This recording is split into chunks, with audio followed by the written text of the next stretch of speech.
in a climate change world. The science will always continue to evolve, but we know enough now to act, and we are acting. We have to see this as an opportunity to learn from the mistakes that we have made. The way we've been doing things in the past is just no longer going to be possible in the future.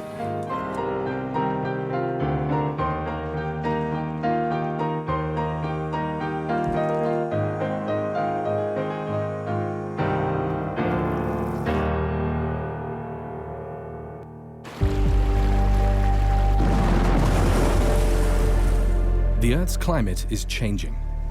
We're confronted with a change in our environment which is unprecedented in human history. Due to the emission of greenhouse gases that trap heat in the atmosphere, we are experiencing the warming of land, air, and oceans. The effects of this are numerous. There's an increase in the risk of more extreme and intense weather events, such as tropical storms, droughts, and flooding. Consequences include a rise in sea level, reduced food production, a reduction in plant and animal life, and harm to ocean ecosystems.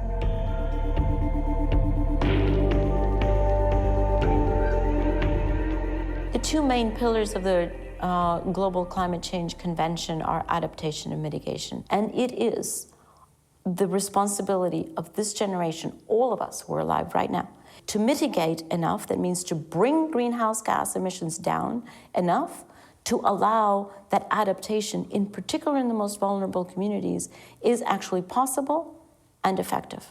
Adaptation is the invitation that we're being given to change behaviors and consumption and production patterns that we have had for 100 and 150 years that are simply no longer sustainable.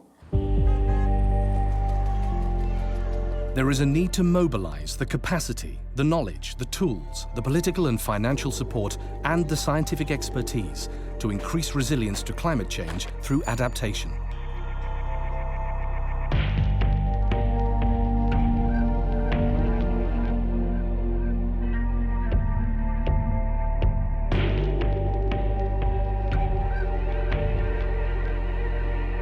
Throughout history, humankind has adapted to changes in climate by adapting to the available sources of food, housing, clothing, water, or warmth.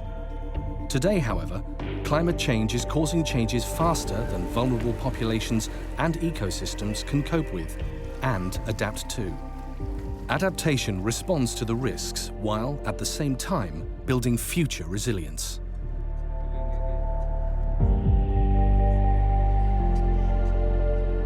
In 2010, 194 nations under the United Nations Framework Convention on Climate Change set up the Adaptation Committee. The work of the Adaptation Committee essentially is to try to bring people together. Try to bring governments, representatives from UN agencies, regional centers, and other organizations towards working for a common vision of adaptation. The Adaptation Forum, organized by the Adaptation Committee in November 2013, brought together prominent global leaders and individuals to highlight the urgency of action on adaptation and the way forward. The way we've been doing things in the past is just no longer going to be possible in the future. What we all want is a vision of a climate-resilient future, where, in fact, all rights to food, to water, to health, education, life are protected, where women are safe and empowered and secure and contributing equally with men. We can see the kinds of investments that we have to make, and it's development, adaptation, mitigation wrapped up together. So for me, actually, it's about political will. We don't know everything, but we know enough to start and start strongly, and we'll discover things along the way.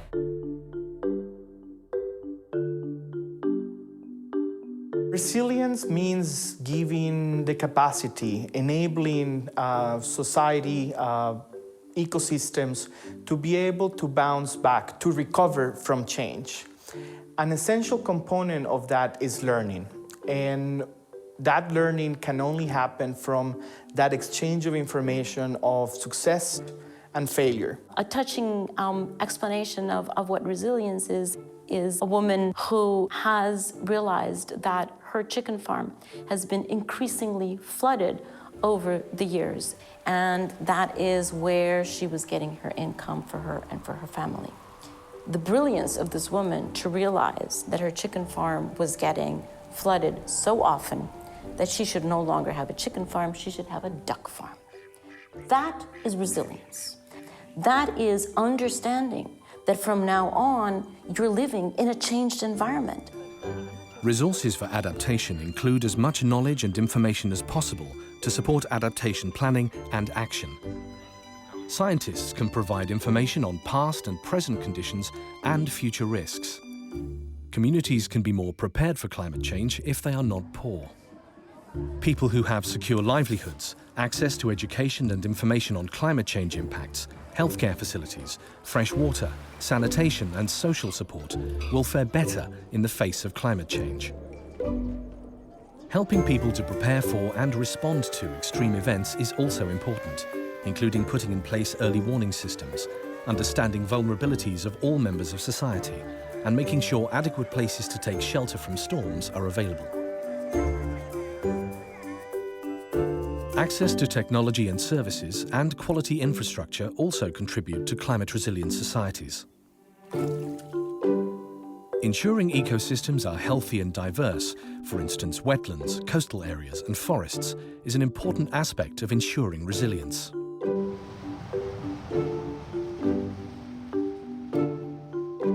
Climate change is global, but adaptation is local. And which adaptation measures need to be taken is very, very much determined by the specific circumstances and by the specific impact that each family, each community, each city is experiencing. Local communities and indigenous peoples, they are at the front lines of climate change. They are feeling the impacts of climate change today firsthand. And I think it's really important for their knowledge and experience to complement the science that is continuing to evolve. Their experience will inform the planning and implementation of adaptation actions going forward. The first-hand knowledge of communities can ensure that adaptation measures are effective and actually do increase resilience. We need to reform our model of development. We need a model of development that encompasses respect for human rights, good governance, respect for the right of community, respect for indigenous people's rights. We cannot be hopeless. We may need help, but we're not helpless. And I think in our context, wherein adaptation is really important. Adaptation also requires financial resources. Vulnerable developing countries need financial support to make the necessary investments. Resources for adaptation also include the collaborative efforts of many different people. Strategies to build disaster and climate resilience should engage all sectors of society and government and require the input of all people involved. Sharing lessons, identifying best practices is essential for adaptation. Building a long-term vision based on that knowledge that we gain is essential. At the core, or one of the actions that is already underway, is what we call national adaptation plans, which are already being implemented in many countries. Adaptation helps our societies and nature cope with climate change.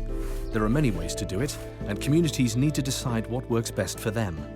There are many examples. Here are just three. For many communities, they've been dealing with climate for generations. I give the example of communities who live on small islands and traditionally have been dealing with the risk of flooding, where, for example, their small island shrinks in half because the river rises and erodes the outside of the island. They build their houses on the top of that island, and when it floods for about 7 months of the year, that island turns literally into a small mound of land. Climate change is going to affect the frequency and severity of that flooding they've been experiencing for generations. There's a reason why those communities are living on these islands that turn into these small mounds. It's because they're living in poverty, it's because of their marginalization, it's because of a variety of issues that are related to basic development. And so as the international community works with those communities, with the governments, to help secure better livelihoods, they need to make sure that what they're doing on adaptation to climate change is integrally related to what they're doing on development. Adaptation and development really do go hand in hand. Challanculo C is an urban neighborhood in Maputo, Mozambique. More than 150,000 people live here. However, there is only one drainage ditch. When torrential rain caused by the changing climate became frequent, the neighborhood became prone to flooding. Worse still, people had thrown waste into the drains, and the flooding spread the waste around the neighborhood. This led to malaria and other illnesses, particularly among children. Establishing awareness and communication channels among the local citizens and between the municipality and the relevant institutions was very important. Public-private partnerships empowered the people living in Maputo to design and implement activities to adapt to climate change. The local people proposed a construction project to clean the ditch, allowing it to drain properly, and to manage local waste. In the Netherlands, 60% of the country is vulnerable to flooding, which means that there is a need to plan for the future. There they've developed the Delta program. Its aim is to protect the country against high water levels and to ensure an adequate fresh water supply. It looks 100 years ahead and also includes measures to deal with more immediate problems. Climate change, for example, is affecting the frequency of floods. So communities that used to experience a 1 in 100-year flood may now be experiencing a 1 in 25-year flood. What does that mean for infrastructure? We're spending a lot of money on building roads and bridges. And if we don't take that change in the frequency of flooding into account, we may build a road or a bridge in an area that is really at risk of flooding in a way that it wasn't before. Why not take that new information into account, move where you build that road so it's on safer ground? That investment today will actually save us money in the future. There are studies that have been done that show that $1 in preparedness, $1 in forethought will actually save $4 to $7 in response. And what we as the international community need to do is start thinking about spending that money today in order to save that money in the future. People living in the Bangladesh Delta are extremely vulnerable to problems caused by erosion, soil salinity, frequent floods and cyclones. The population here is dependent mostly on rice cultivation for their food. In a nationwide project, the women of the community started developing practical solutions to adapt. They raised dikes for ponds to preserve fresh water all year round. They stopped saltwater intrusion into canals. And they built a bunker for their own safety during cyclones. Thus, they have come up with their own solutions to ensure their own survival and security of food and water supply. Using their own initiative, the women have created resilience for themselves and their community. The effects of adaptation can be immediate. However, people in vulnerable areas need help to access resources, including financing and knowledge. People can develop creative ideas and innovative solutions.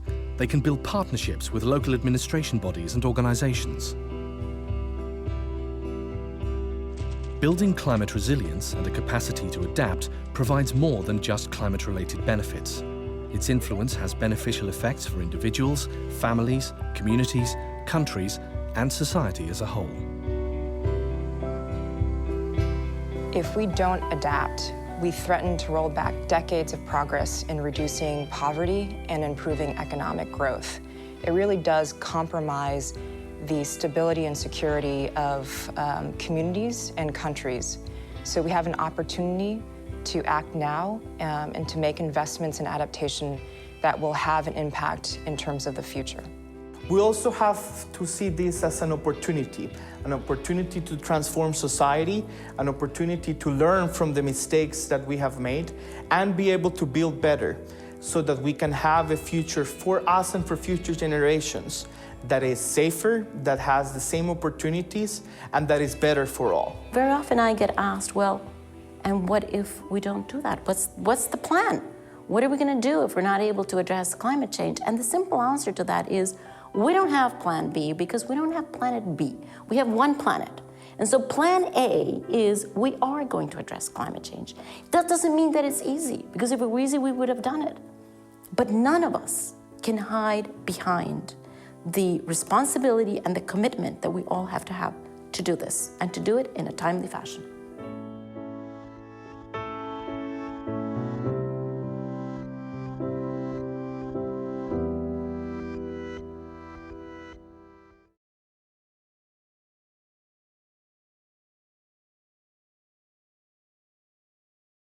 Deltas around the world all face the same challenges in relation to climate change.